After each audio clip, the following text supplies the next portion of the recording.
There are memories that do not sit in the back of the mind like old photographs.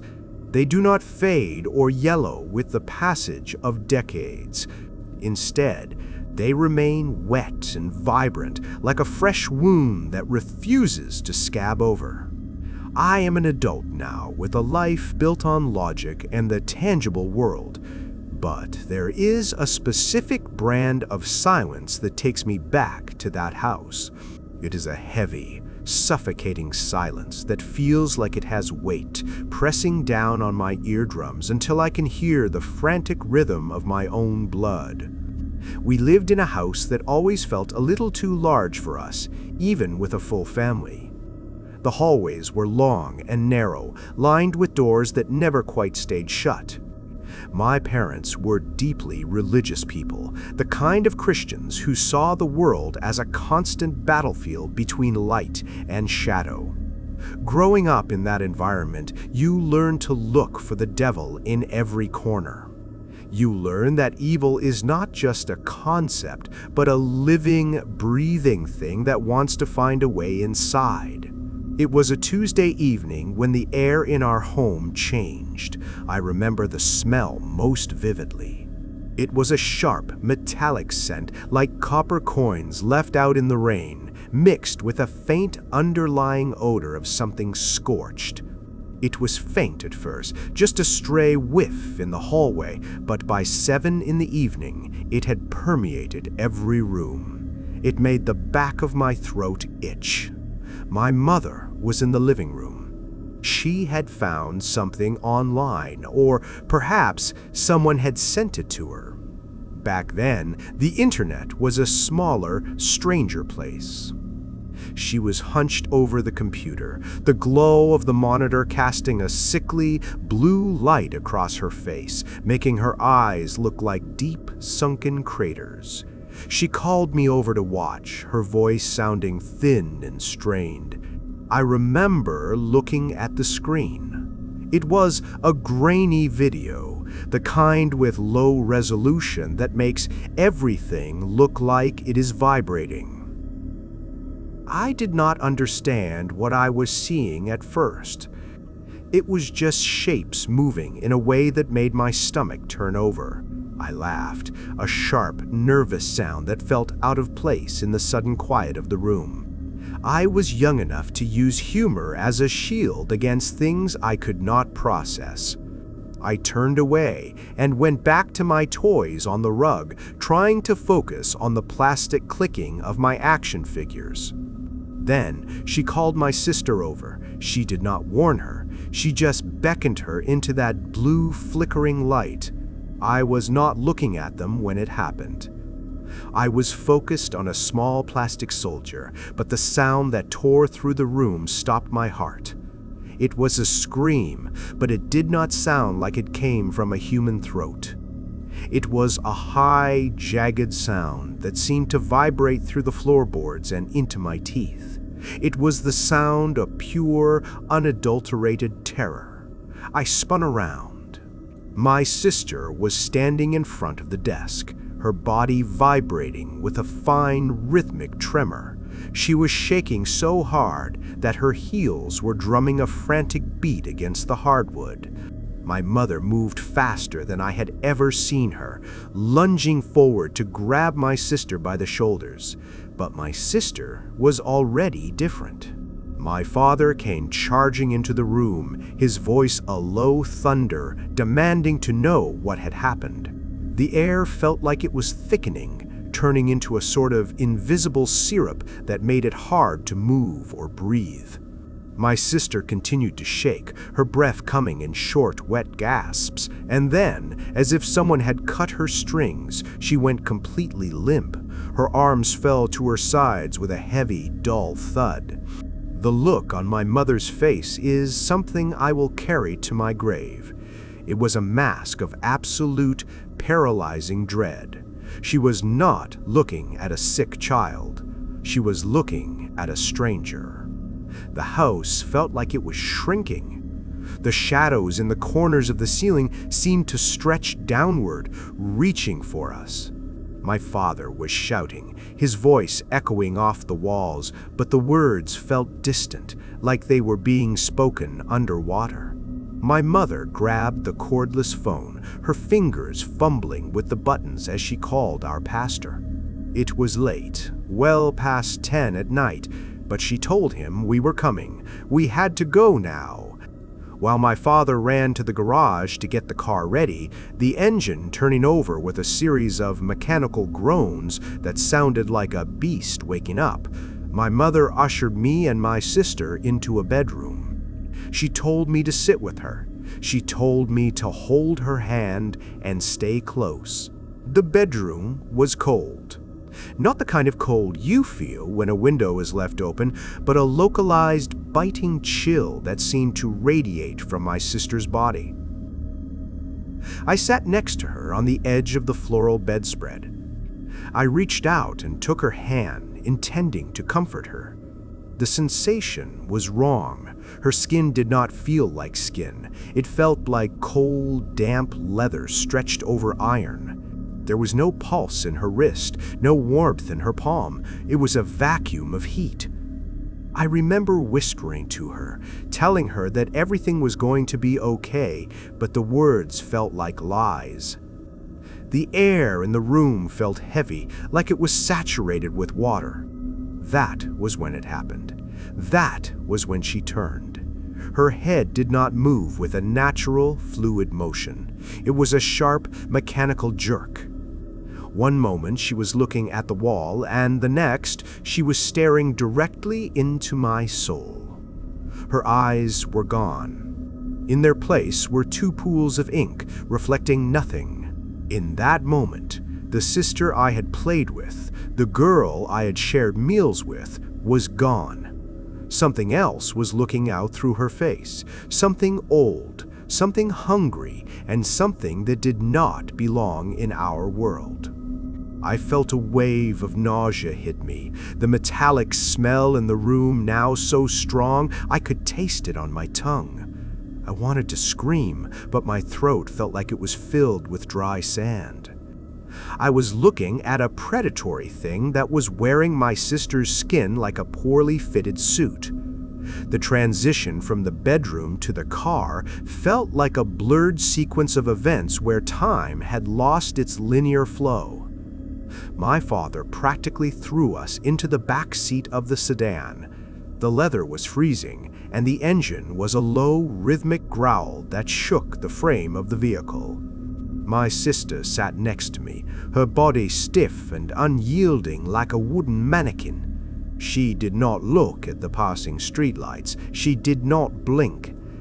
She simply stared straight ahead at the back of my father's headrest with those black, bottomless eyes.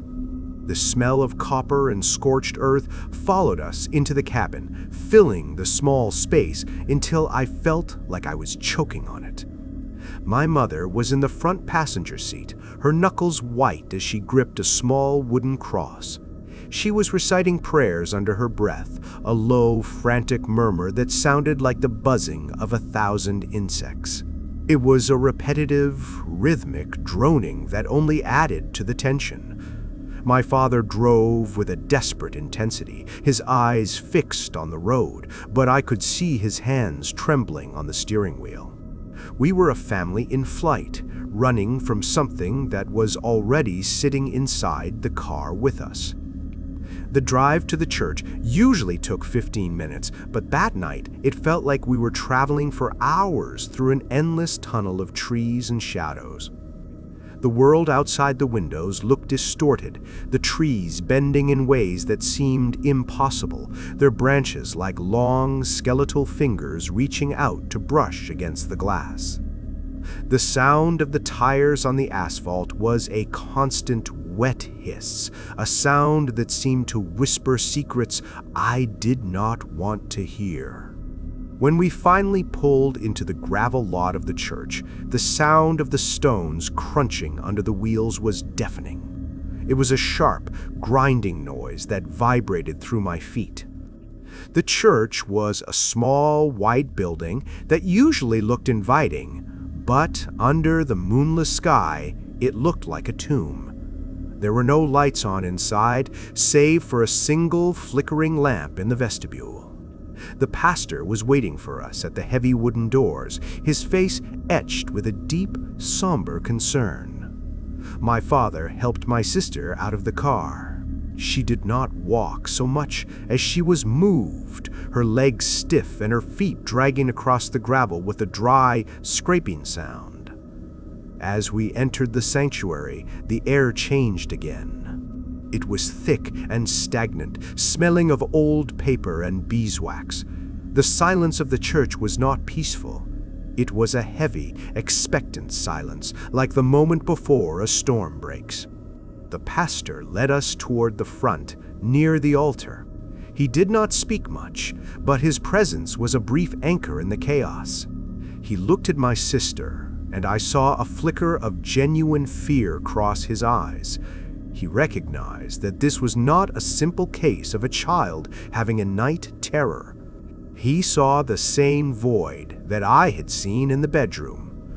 We sat in the front pew, the wood cold and hard against my back. My sister was placed in a chair in the center of the aisle. My mother and father stood on either side of her, their hands resting on her shoulders.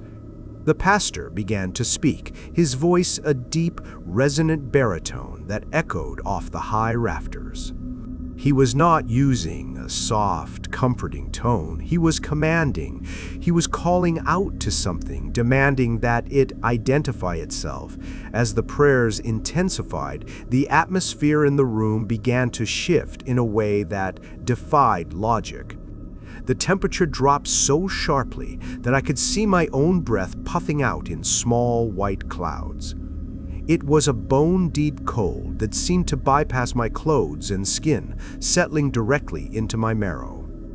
I huddled into myself, my teeth beginning to chatter with a rhythmic, clicking sound. Then, the sounds began.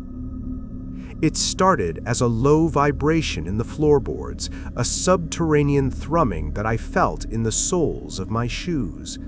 It grew in frequency until it became a heavy, metallic grinding, like giant gears turning deep beneath the earth. It was a sound of immense weight and pressure. My sister's body began to react to it.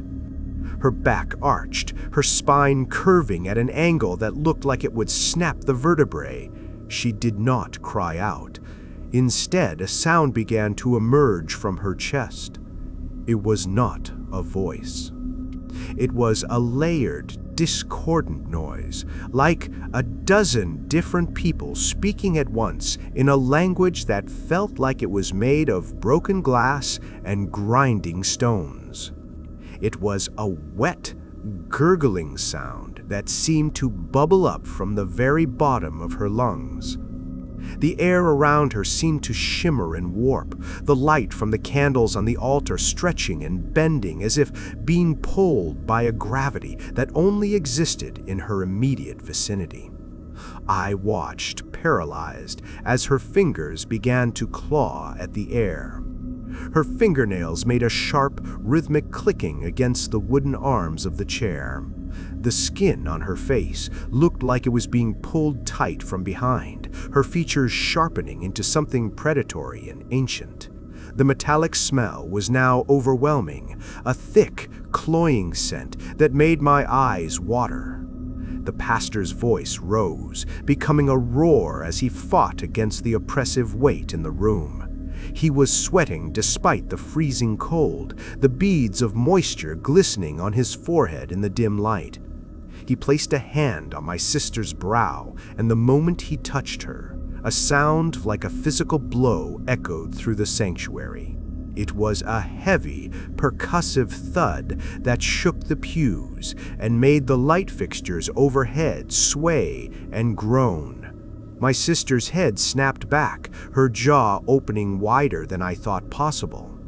There was no tongue visible, only a deep, yawning darkness that seemed to go on forever. The sound that came out of her then was a high-frequency vibration that made my ears ache and my vision blur. It was a sound of pure, concentrated malice. It felt like a physical weight pressing against my chest, making it impossible to draw a full breath. I looked at my parents. They were weeping, their faces distorted by grief and terror, but they did not let go. They held onto her as the floorboards beneath them began to groan and splinter under an invisible pressure. It felt as though the very foundations of the building were being tested by something that did not want to be contained. The shadows in the corners of the room were no longer still. They were moving, creeping along the walls toward the center of the room, drawn to the darkness that was radiating from my sister. I realized then that we were not just in a church. We were in a cage with something that had no name, something that had been waiting for a crack in the world to crawl through, and my sister was the door. The pressure in the sanctuary had reached a point where the very air felt solid, like trying to move through deep, freezing water. My sister was no longer the little girl who shared her snacks with me or laughed at the cartoons on Saturday mornings.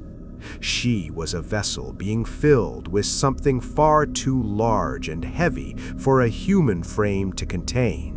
Her body continued to contort, her limbs twisting in directions that defied the natural hinges of joints and bone. The sound of her tendons stretching was a wet, rhythmic creaking, like the rigging of an old ship being tossed in a violent gale.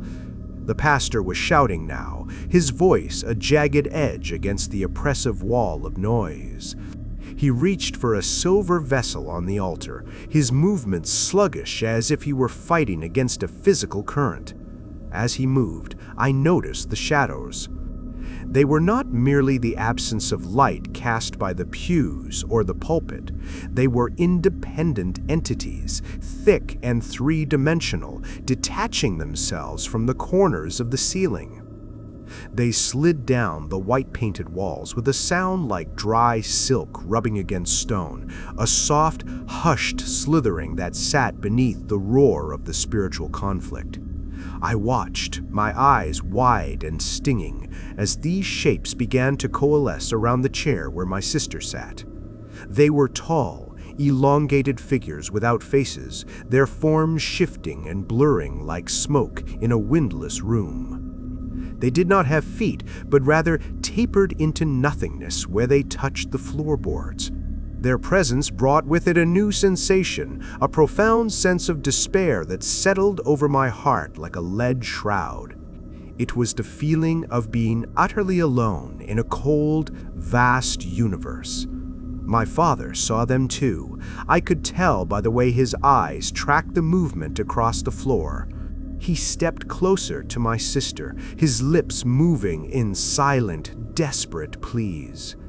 He reached out to touch her arm, but the moment his skin made contact with her sleeve, a spark of static electricity jumped between them with a sharp, metallic snap that sounded like a whip cracking. He pulled his hand back, his fingers curled and trembling.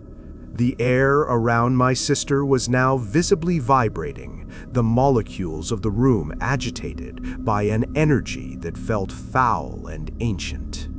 Then, the sister thing spoke again. This time, the voice was not a cacophony, it was a single, low-frequency hum that resonated in the pit of my stomach. It was a vibration that felt like heavy machinery running in the basement of my soul. The sound began to shape itself into words, though no lips moved to form them. The words did not enter through my ears. They manifested directly inside my skull, heavy and cold. It spoke of things that had no names, of the long silence before the world was formed, and of the hunger that never ends. It was a sound of absolute, crushing void. The pastor flung a handful of water toward my sister. The droplets did not fall naturally. They seemed to slow down as they entered the sphere of influence surrounding her, hanging in the air for a fraction of a second, like diamonds suspended in oil. When they finally struck her skin, there was no sound of splashing. Instead, there was a fierce, localized hiss, like a red-hot iron being plunged into a bucket of ice. A thin, gray vapor curled up from her forehead, smelling of sulfur and wet ash. My sister's mouth opened again, and a thick, black fluid began to ooze from the corners of her lips. It was not blood. It was darker, more viscous, and it did not fall. It clung to her chin and neck, moving with a life of its own, pulsing in time with the subterranean thrumming in the floor. The shadow figures drew closer, their long, fingerless limbs reaching toward her as if they were trying to pull something out of her or push something deeper in. I felt a hand on my shoulder. It was my mother. Her grip was so tight that I could feel her fingernails digging through my shirt and into my skin, but I did not pull away. Her hand was shaking with a rhythmic, violent intensity. She was looking at my sister with a mixture of love and absolute horror that I will never forget. It is a terrible thing to see your mother realize that her child is a doorway for the abyss. The candles on the altar suddenly flared upward, the flames stretching into long, thin needles of brilliant white light before being snuffed out all at once. The darkness that followed was not the absence of light. It was a physical presence that rushed into the room, filling every gap and crevice. In that absolute blackness, the only things I could see were my sister's eyes. They were glowing with a faint, sickly violet hue, 2 points of light in a sea of shadow. The grinding sound beneath the floorboards intensified, becoming a deafening roar of shifting stone and snapping wood. The entire church seemed to tilt on its axis. I lost my balance and fell from the pew, my hands hitting the cold floorboards. The vibration was so intense that it felt like my teeth were going to vibrate right out of my gums. I could hear the windows of the sanctuary beginning to moan under the pressure, the glass singing a high, fragile note that climbed higher and higher until it was a scream. Through the chaos, I heard the pastor's voice, now thin and straining, calling for us to hold on. He was reciting the 23rd Psalm, but the words sounded like they were being shredded by a physical force. He got to the part about the valley of the shadow of death, and the room exploded in a sound of breaking glass. Every window in the sanctuary shattered inward at the same moment, the shards of glass flying through the air like a storm of diamonds. But they did not fall. They hovered in the dark, caught in the same strange gravity that held the water and the shadows. I stayed on the floor, my face pressed against the wood, smelling the dust and the old wax and that terrible metallic scent of the thing in my sister. I realized then that the battle was not being won. It was a stalemate of pure, concentrated will, and the weight of the entity was beginning to crush the very structure of our reality. The house, the car, the church, they were all just paper walls, and the thing behind my sister's eyes was finally starting to push through.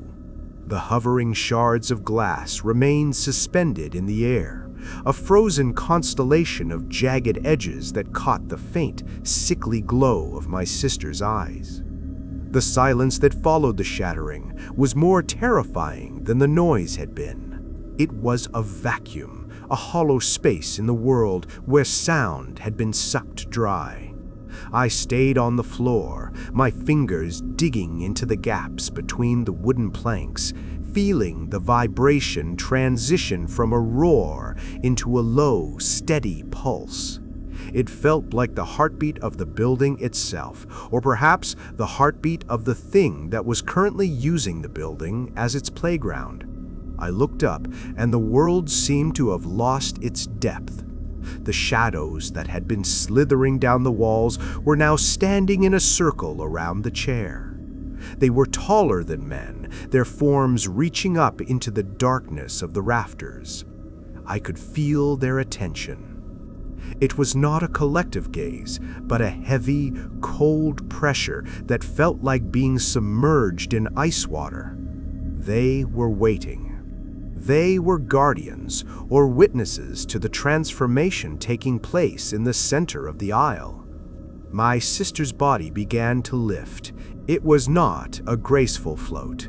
It was a jerky, unnatural rise, as if she were being hoisted by invisible hooks caught in her skin.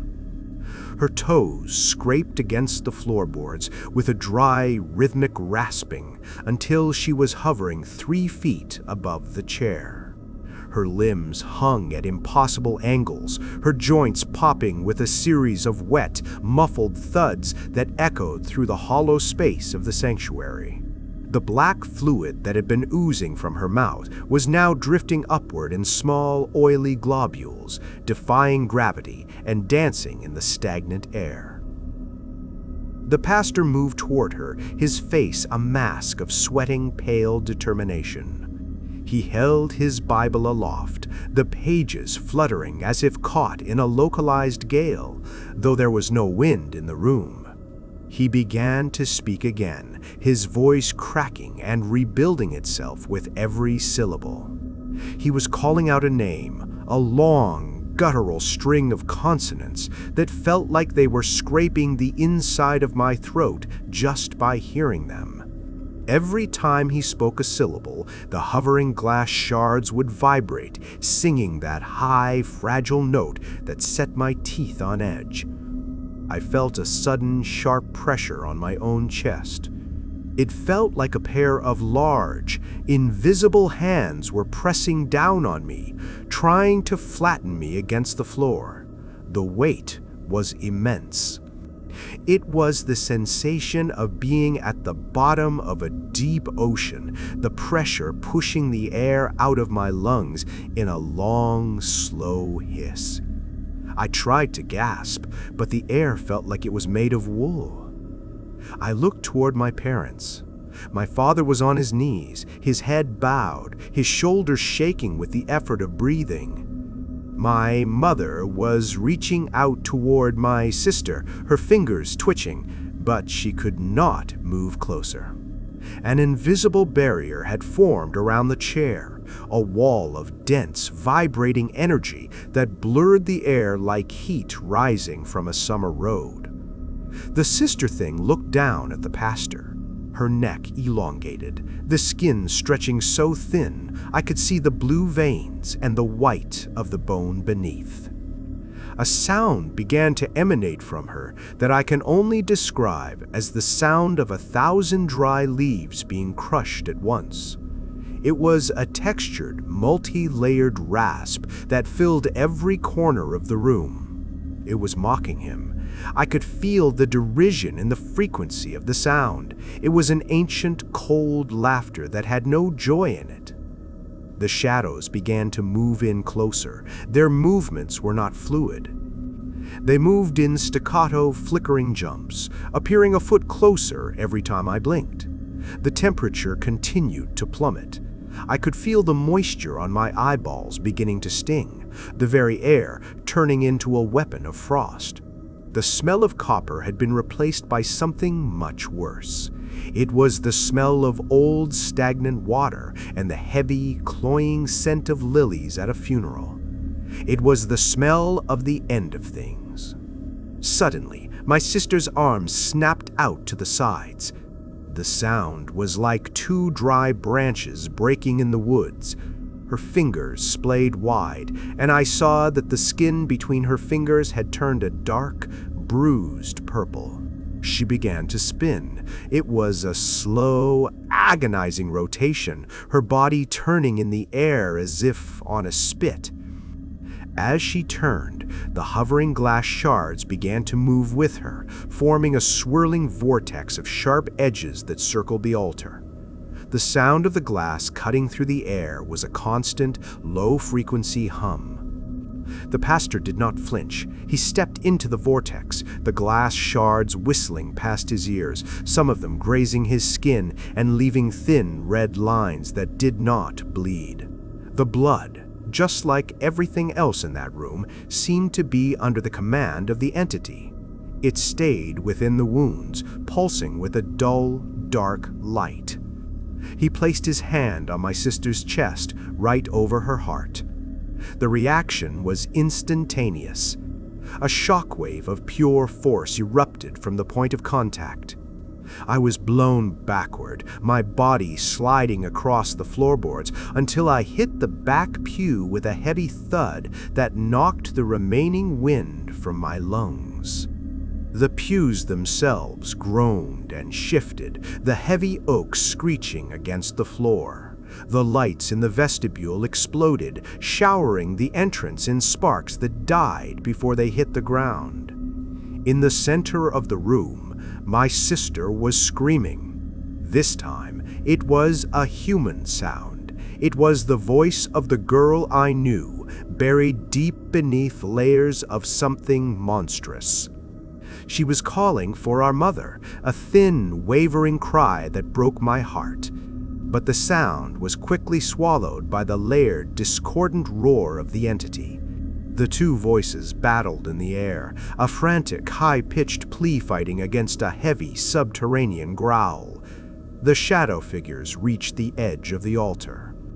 They raised their long, tapering arms, and the darkness in the room deepened until I could no longer see my own hands in front of my face. The only thing visible was the silhouette of my sister, illuminated by a frantic, flickering purple light that seemed to be leaking out of her very pores.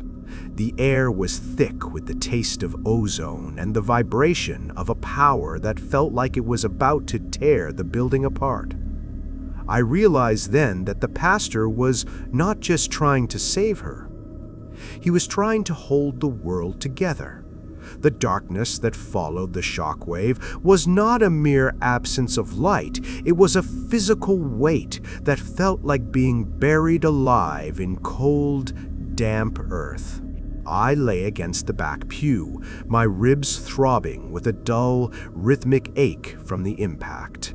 Every time I tried to draw a breath, the air felt thick and gritty, as if the room were filling with invisible ash.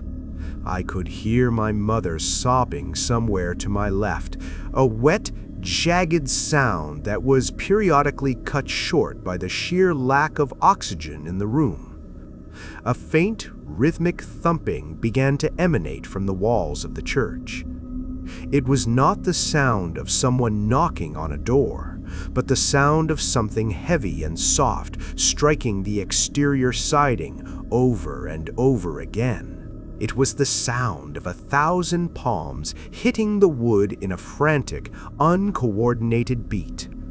The vibration traveled through the floorboards and into my spine, a low-frequency hum that made my vision swim. I realized with a jolt of pure, icy terror that whatever was inside with us had invited company. The things outside wanted in, and the things inside were trying to pull the walls down to let them. Suddenly, a dull, crimson light began to bleed from the floorboards. It was not coming from any lamp or candle. It was as if the wood itself were becoming translucent, revealing a roiling red void beneath the sanctuary. The light was the color of a fresh bruise, a sickly, deep magenta that made the shadows of the pews stretch out like long, skeletal fingers. In this new, gore-colored light, I could see the pastor. He was still holding on to my sister's chest, but his arms were shaking with a violent, rhythmic tremor. His skin looked gray, the life being siphoned out of him through the point of contact. My sister was no longer rotating. She hung suspended in that red glow, her body rigid and her head thrown back at an angle that looked entirely lethal. The black fluid that had been oozing from her mouth had spread, coating her neck and chest in a glistening, oily sheen that pulsed with a life of its own. It looked like a living shadow was trying to swallow her from the inside out. The smell in the room shifted again, moving away from the metallic copper and toward the heavy, sweet rot of overripe fruit left in the sun. It was a cloying, suffocating scent that seemed to coat the inside of my lungs. The shadow figures that had been standing around the chair began to change. They were no longer indistinct smoke. They were gaining texture. Their surfaces looked like charred meat, cracked and oozing with the same violet light that leaked from my sister's eyes. They moved with a sudden, jerky speed, closing the distance between themselves and the pastor. One of them reached out a long, multi-jointed limb and touched the pastor's shoulder. The sound that followed was a wet, tearing noise, like heavy canvas being ripped by a dull blade. The pastor did not scream, but his jaw clamped shut so hard I heard the audible snap of a tooth breaking. A dark, localized frost began to spread across his coat where the shadow had touched him. He began to sink to his knees, his weight pulling on my sister's levitating form, but he did not let go. His dedication was a terrifying thing to witness. He was a man being consumed by a fire that gave off no heat, yet he refused to move. I felt a sudden, sharp heat in my pocket. I reached in and pulled out a small plastic toy I had been holding earlier that evening, a small soldier I had been playing with when the world first broke. The plastic was melting. It was turning into a warm, viscous liquid that smelled of burnt oil. The heat was a physical reminder that the laws of physics were being rewritten in this space. Reality was becoming fluid, reacting to the emotional and spiritual pressure of the entity. My father suddenly lurched forward, breaking through the invisible barrier that had kept us at bay. He was a man driven by a primal, desperate instinct to protect his kin. He lunged for my sister's legs, trying to pull her down from the air, but the moment he crossed into that red-lit space, he was hit by a localized gravity. He was slammed into the floorboards with a heavy, metallic thud that sounded like a car wreck. He lay there, pinned by an invisible force, his chest heaving as he fought against the pressure. The air began to vibrate with a high-pitched electronic whine. It was a sound that didn't belong in a church or in nature. It sounded like the scream of a dying star, a frequency so high it made my nose begin to bleed. I felt the warm, metallic liquid trickle down my upper lip, the smell of my own blood mixing with the cloying rot of the room. My vision began to narrow until all I could see was my sister's face, illuminated by the crimson glow from below and the violet light from within. She opened her eyes then. They were no longer pits of blackness. They were two mirrors, reflecting a place that was not the church.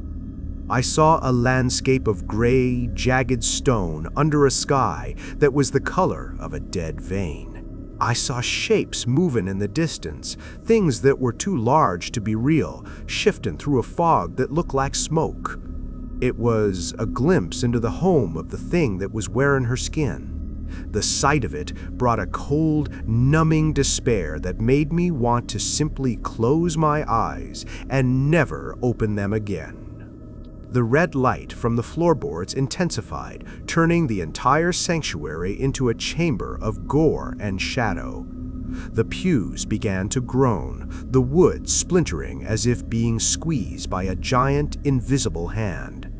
The sound of the wood snapping was a series of sharp, rhythmic reports that sounded like gunfire. Through the haze, I saw my sister's lips move. This time, there was no sound, only the silent shape of a word. She was saying my name. It was a plea, a final, flickering spark of the girl I loved reaching out through the nightmare. But as soon as the word was formed, the shadow meat figures converged on her, their forms blurring into a single massive curtain of darkness that blotted out the red light and the violet eyes, leaving us in a silence so absolute it felt like death. The silence that followed the collapse of the red light was not an absence of noise, but a heavy, physical presence that pressed against my eardrums with the weight of deep water. It felt as if the entire church had been dropped into a void where sound could not travel. I stayed pinned against the back pew, my heart hammering a frantic, muffled rhythm against my ribs. I could feel the cold, damp wood of the floorboards beneath my palms, but the texture was changing. The wood felt soft, almost like moss, as if the very materials of the building were beginning to decay at an accelerated rate under the influence of the darkness. Then, the whispering began. It did not come from a single source. It started as a low, wet rustling inside the walls, the sound of thousands of tiny, invisible mouths moving against the plaster. The whispers were not in any language I understood, yet the intent behind them was clear.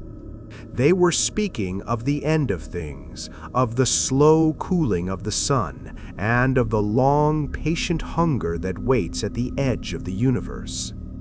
The sound was a textured, multi-layered hiss that seemed to vibrate through my very bones. I looked toward where the altar had been, but the darkness was absolute. It was a dense, velvety black that seemed to have a physical grain to it. Suddenly, a series of faint, rhythmic thuds vibrated through the floor. It was the sound of something heavy and soft being dragged across the wood. Scrape, thud, scrape, thud. The sound was moving toward me. I tried to pull my legs in, but my limbs felt like they were made of lead. The air was so thick with the smell of stagnant water and ozone that I had to breathe through my mouth, the taste of the air metallic and bitter on my tongue. A small, flickering light appeared in the center of the room. It was not a flame, but a pale, bioluminescent glow, like the light from a deep-sea fish. In this weak, pulsing illumination, I saw my sister again. She was no longer levitating. She was standing on the floor, but her posture was entirely wrong. Her knees were bent backward at a slight, jarring angle, and her arms hung long and limp, her fingertips grazing the floorboards. Her head was tilted so far to the side that her ear was resting on her shoulder. She began to move toward the pastor, who was still slumped on the floor, his breath coming in ragged, wet gasps. She did not walk. She glided with a smooth, sickening grace, her feet making no sound on the wood. As she moved, the whispers from the walls grew louder, shifting into a high-pitched rhythmic chanting that made my vision blur. The shadow figures were still there, but they had become translucent, their charred meat textures replaced by a shimmering, oily film. They drifted around her like a court of ghosts attending a dark queen. My mother made a sound, a small, broken whimper that cut through the chanting. My sister's head snapped toward the sound with a violent, mechanical jerk. The pale light intensified, and I saw that her face had become a smooth, featureless mask of skin. Her eyes, her nose, her mouth, they were all gone, covered by a layer of pale, translucent flesh that pulsed with a rhythmic, purple light. It was as if the entity had finally finished its work, sealing the vessel and erasing the last traces of the human girl who had lived there.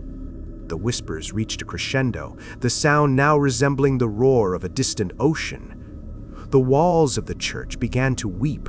A dark, viscous liquid started to seep from the cracks in the plaster, running down the walls in long, slow streaks. The smell of rot became overwhelming, a physical weight that made me gag. I watched in horror as the liquid pooled on the floor, moving with a purposeful, crawling motion toward the center of the room. It was as if the building itself were bleeding out, its life force being drained by the presence in the aisle. The pastor raised his head. His eyes were bloodshot, and a trickle of dark fluid ran from his ear. But his expression was one of absolute, terrifying calm. He did not look at the featureless mask of my sister's face. He looked past it, as if he were staring into the very heart of the void. He began to speak, but no sound came out of his mouth. Instead, the air around him began to shimmer with a clean, white light that felt like a physical heat. It was a direct counter to the cold purple glow of the entity. The two lights clashed in the center of the room, creating a localized storm of energy. The hovering glass shards from earlier, which had been resting on the floor, suddenly flew upward, swirling in a frantic, jagged circle around the combatants. The sound of the glass striking the pews and the walls was a series of sharp, rhythmic cracks that sounded like a forest breaking in a storm. I squeezed my eyes shut and covered my head, feeling the wind from the vortex whipping my hair and stinging my skin. Through the roar, I felt a hand grasp mine. It was cold, but not the freezing dead cold of the entity. It was my father. He had crawled across the floor, his face bruised and his clothes torn, to reach me. He pulled me close, his body acting as a shield against the flying glass and the oppressive pressure. He didn't say anything, but the steady beat of his heart against my ear was the only thing that kept me from sliding into a total, catatonic state of shock. The church groaned, a deep, structural sound that suggested the roof was about to collapse. The weight of the void was becoming too much for the physical world to sustain. I felt a sudden, sharp drop in pressure, like an elevator falling too fast, and the whispers stopped instantly. The silence that replaced them was even worse. It was a silence that felt expectant, as if the universe were holding its breath before a final, catastrophic event. I looked up just in time to see the white light and the purple glow merge into a single, blinding flash of gray that turned the entire world into a flat, colorless plane of existence. The gray light was not a brightness, but a total absence of contrast. It was as if the world had been rendered in charcoal and ash, stripping away the vibrancy of life and leaving only the skeletal remains of reality. My father's grip on my hand felt distant, like a memory of a sensation rather than the thing itself. I looked at my own arms and saw they were the color of lead. The church around us had become a ghost of a building, the walls translucent and flickering like a failing television signal. Through the hazy perimeter of the sanctuary, I could see the trees outside, but they were no longer trees. They were tall, jagged spikes of static that pierced a sky of flat, unmoving slate. In the center of this colorless void, my sister and the pastor remained the only points of focus. The featureless mask of her face was now a smooth indentation, a hollow where a person used to be. The purple light had retreated deep into her chest, pulsing like a dying ember. The pastor was still on his knees, his hands locked in a grip around her wrists. He looked like an ancient statue, frozen in a moment of eternal struggle. The white light he had summoned was gone, replaced by a dull, heavy stillness. The rhythmic thumping on the outside of the walls started again, but this time The sounds were inside. Heavy, wet impacts hit the floorboards just inches from where I lay. I could see the impressions of feet appearing in the dust, large, splayed prints that flattened the wood as if made by something weighing hundreds of pounds. Yet, there was nothing there to see. The invisible things were walking among us, their breath a cold, sour wind that smelled of wet fur and old copper. I felt a sudden, sharp tug on my hair. It was not a violent yank, but a slow, deliberate pull, as if something were curious about the texture of my scalp. I tried to scream, but my vocal cords felt like they were coated in a thick, cooling wax. The only sound that escaped was a dry, rhythmic clicking in the back of my throat. My father pulled me closer, his own eyes wide and fixed on the empty space above my head. He was swinging his free arm through the air, but he was hitting nothing but the heavy, stagnant atmosphere. The whispers returned, but they were no longer coming from the walls. They were coming from the shadows of our own bodies. I looked down and saw my shadow stretching toward my sister, moving independently of my limbs. It was reaching out with long, thin fingers, trying to touch the hem of her dress. The shadows of the pews were doing the same, a collective migration of darkness toward the center of the aisle. The entity was pulling the very essence of the room into itself, a spiritual black hole that was consuming everything in its path. My sister's mouth, or the place where it should have been, suddenly tore open. It was not a clean split, but a jagged horizontal rip in the smooth skin. A sound emerged that made the floorboards beneath us vibrate with a violent, rhythmic frequency. It was a low, vibrating hum that felt like it was trying to shake my internal organs loose. It was the sound of a name being unmade. As the sound intensified, the pastor's form began to blur at the edges. His skin seemed to be turning into the same gray static as the trees outside.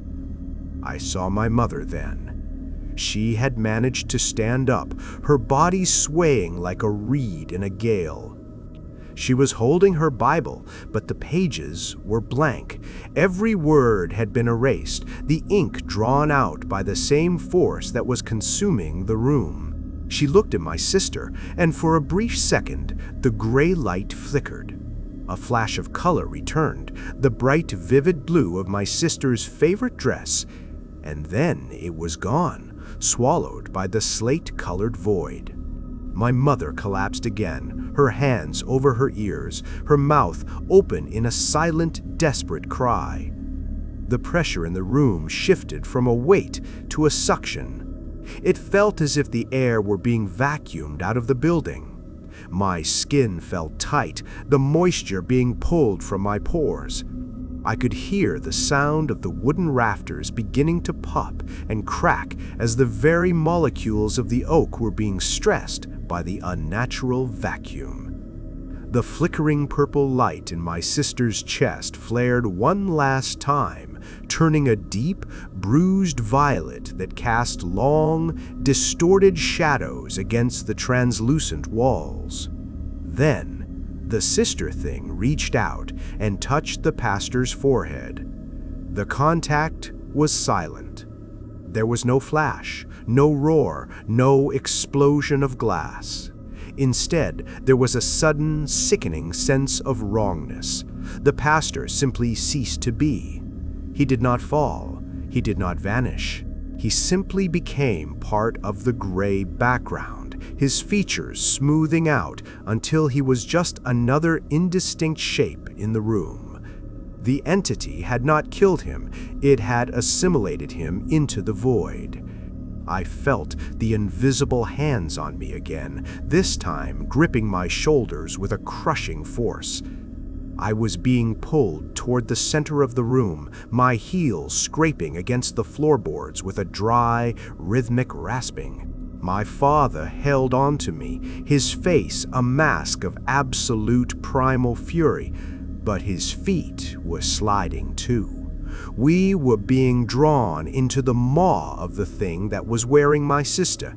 The smell of the room changed one final time, becoming the smell of a cold, empty fireplace, the scent of something that had finished burning.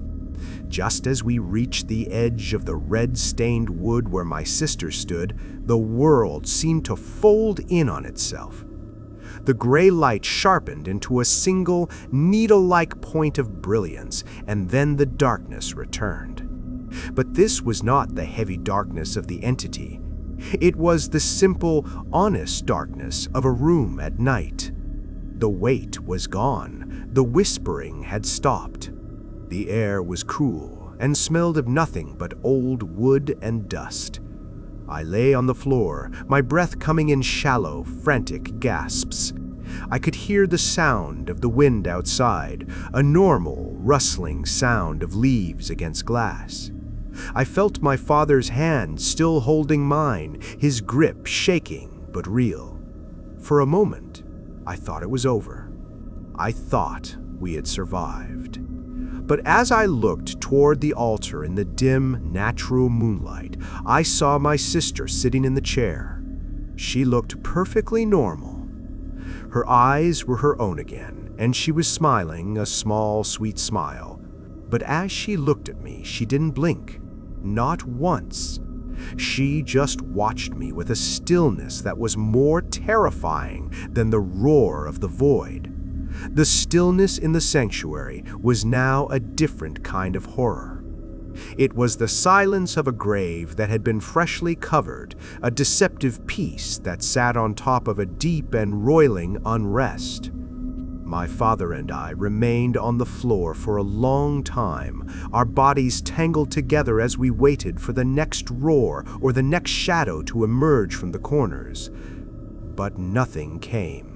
The natural world had reasserted its dominance over the space, but it felt thin and fragile, like a layer of ice over a black, bottomless lake. My sister sat in the chair, her hands folded neatly in her lap. The moon had shifted, casting a pale, silver light across her face. She looked like the girl I had known my entire life. The oily fluid was gone, the featureless mask was gone.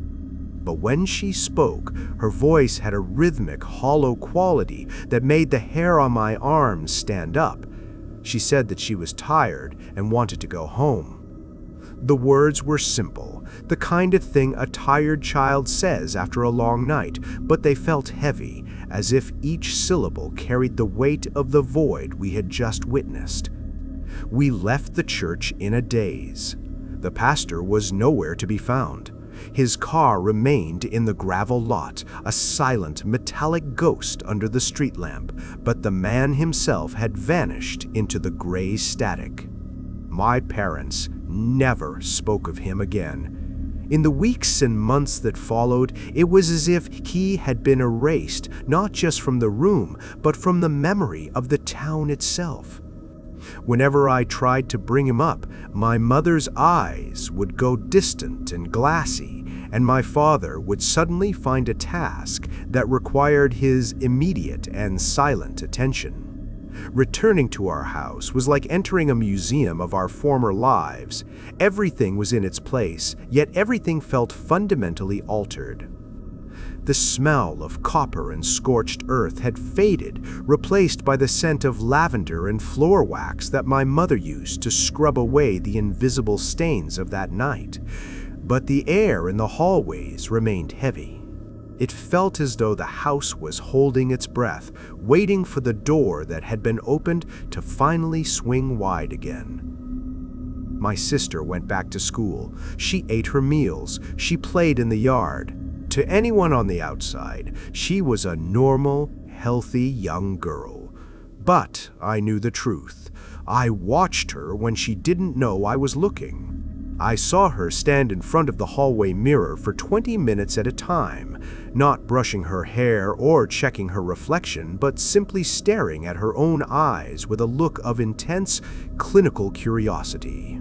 She would stand so still that she didn't seem to be breathing, her body possessing a rhythmic, unnatural rigidity that reminded me of the mannequin she had become in the car. There were other things too. Small, subtle shifts in reality that only I seemed to notice. The family dog, a golden retriever that had always been her shadow, refused to go into her room. He would stand at the threshold, his hackles raised and a low, vibrating growl moving through his chest, staring at the empty space beside her bed.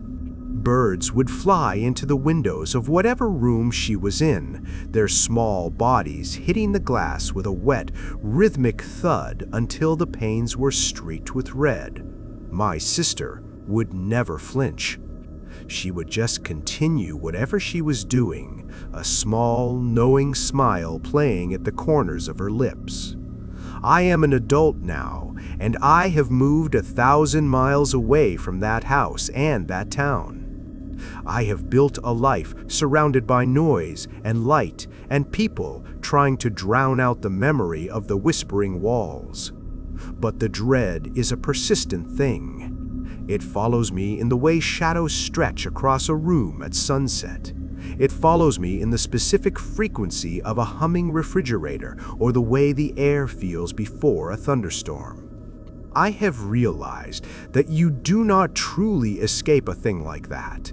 You only carry it with you until it decides it is time to move again. I recently received a letter from my mother. She is older now, her handwriting a shaky, rhythmic crawl across the paper.